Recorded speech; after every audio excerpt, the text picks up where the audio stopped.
শুভ সকাল বন্ধুরা, আমি আবার আজকে একটা লার্নিংয়ের ভিডিও নিয়ে চলে আসলাম। এই দেখুন, এইটা হলো লার্নিং ভারত সেবাশ্রম সংঘের ইংলিশ মিডিয়াম স্কুল। তো গেটটা দেখুন, অনেক বড় গেট। তো ভিতরে ঢুকে পড়লাম। আর মাঠটা দেখতে পাচ্ছেন, বিশাল বড় মাঠ। তো মাঠের বাঁ দিকে হলো স্কুল, এই দেখুন। আর ডান দিকে হলো স্টুডেন্টদের hostel plus principal, vice principal, staff সবাই রুম।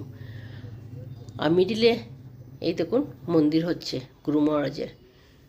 গুরু মহারাজ আর মা সরস্বতী। মন্দিরটা খুব সুন্দরই হবে। আর এখন আমাদেরকে নিয়ে চলে গেলেন অডিটোরিয়াম দেখাতে। তো একটু অন্ধকার অন্ধকার হয়ে গেছে, তো তার জন্য আমি ভালো করে দেখাতে পারছি না।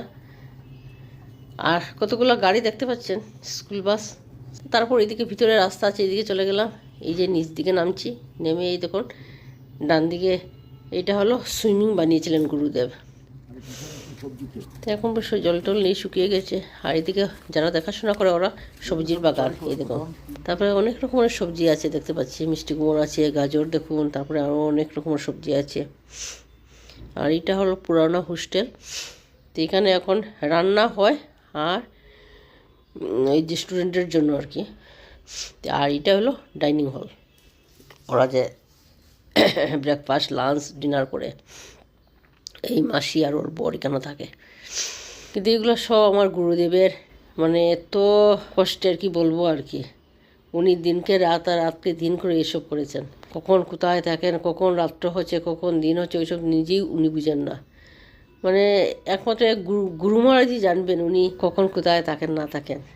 মানে এইভাবে পরিশ্রম করেই যাচ্ছেন, এত বয়স হচ্ছে। কিন্তু যাই হোক, সেটা গুরু মহারাজের একটা আশীর্বাদ। এই বয়সে যে উনি এইভাবে করছেন আর কি, সেটা বলার মতো আমার কাছে আর কোনো ভাষা নেই।